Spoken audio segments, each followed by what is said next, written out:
ఏపీలో మరోసారి కూటమి అధికారంలోకి రావాలన్నది బీజేపీ ప్లాన్. తద్వారా 4వసారి జాతీయ స్థాయిలో బీజేపీ అధికారంలోకి రావటానికి ఏపీ దోహదపడాలన్నది టార్గెట్. ఈ నేపథ్యంలో జగన్ పని అయిపోయిందా, అలాగే జగన్ చుట్టూ ఉచ్చు బిగుస్తోందా, ఇక జగన్ జైలుకెళ్లటం ఖాయమా అనే పరిస్థితి కనిపించాలి.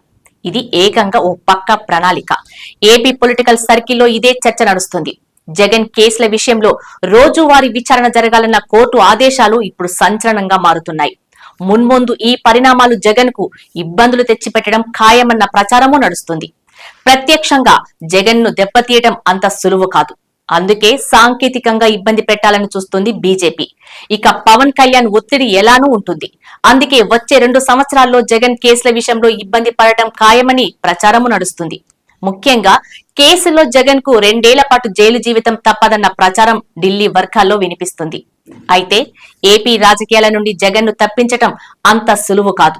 ఎందుకంటే క్షేత్రస్థాయిలో వైసీపీ ఒక పునాది వేసుకుంది. వైసీపీ ఆవిర్భావం నుండి మంచి ఫలితాలు సాధించింది. కానీ ఈ ఎన్నికల్లో ప్రతిపక్ష హోదా కూడా దక్కలేదు. అలాగని వైసీపీ పూర్తిగా కనుమరుగు కాలేదు.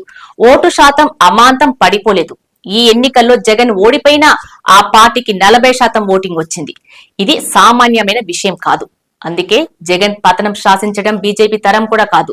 ప్రత్యక్షంగా ఢీ కొట్టాలంటే కుదిరే పని కూడా కాదు.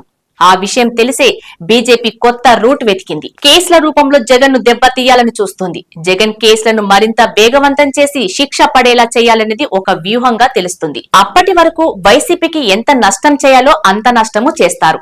ఆ పార్టీకి పెద్ద ఎత్తున నేతలు గుడ్ బై చెబుతున్నారు. ఆ విధంగా వైసీపీకి నష్టం కలుగుతుంది. క్షేత్రస్థాయిలో బలం తగ్గించగలుగుతారు. ఇంతలో జగన్ పై కేసులు తుది విచారణకు వస్తాయి. జగన్ పై నమోదైన కేసులకు సంబంధించి 2 ఏళ్ల పాటు జైలు శిక్ష పడితే ఆయన ఎన్నికల్లో పోటీకి అనర్హుడు అవుతాడు. అయితే దీనిపై ఆయన మిగతా కోర్టులో సవాల్ చేసే పరిస్థితి ఉంది. కానీ దానికి కొంత సమయం పడుతుంది.